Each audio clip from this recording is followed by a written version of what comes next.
Խաղաղության պայմանագրի տեքստի համաձայնեցումից 2 ամիս անց մայիսի 16-ին առաջին անգամ հանդիպել են Հայաստանի եւ Ադրբեջանի ղեկավարները։ Ալբանիայի մայրաքաղաքում եվրոպական լիդերների հավաքին մասնակցող Փաշինյանին եւ Ալիևին կարելի է տեսնել միտեղ ոտքի վրա, միտեղ բազմոցի նստած զրուցելիս։ Կադրերից մեկում մի ընդլայնված կազմով են երկու երկրների ագնախարարների եւ խոսնակների մասնակցությամբ։ Տեսանյութերից մեկում երևում է ինչպես է Թուրքիայի նախագահը մի քանի վայրկյան զրուցում Փաշինյանի հետ, հետո նկատում է հեռվում զուգտացող Ալիևին, ձեռքով նշան անում, որ մոտենա, ջերմորեն սեղմում նրա ձեռքը, Ալիևն էլ հայացքով Փաշինյանին է մոտ հրավիրում։ Թե ինչ են խոսում Հայաստանի, Թուրքիայի եւ Ադրբեջանի ղեկավարները, կրկին չի լսվում։ Կադրերից միայն երևում է, որ կարճ զրույցը անցնում է ուրախ մթնոլորտում։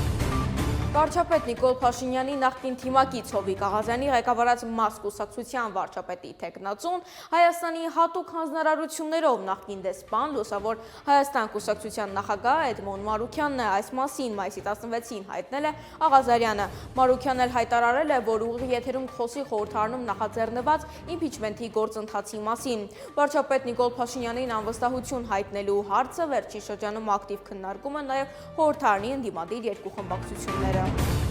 Պաշտոնական Բաքուն արձագանքել է վարչապետ Նիկոլ Փաշինյանի հայտարարություններին վերստին պնդելով, որ Հայաստանը պետք է փոխի իր սահմանադրությունը։ Սահմանադրության փոփոխությունը, որն ուղիղ սպառնալիք է ներկայացնում Ադրբեջանի ազգային անվտանգության համար, խաղաղության հիմնարար պայման է եւ Ադրբեջանն ունի այդ պահանջը ներկայացնելու օրինական իրավունք, ասել է Հաջիզադեն։ Տիրանայում գտնվող Փաշինյանը երեկ Ադրբեջանի հանրային հեռուստաընկերության լրագրողի հարցերին էր պատասխանել, ներկայացնելով պաշտոնական Երևանի հայտնի դիրքորոշումները ԵԱԿ Մինսկի խմբի լուծարման Հայաստանի սահմանադրության եւ Ադրբեջանի հետ համաձայնեցված խաղաղության պայմանագրի շուրջ։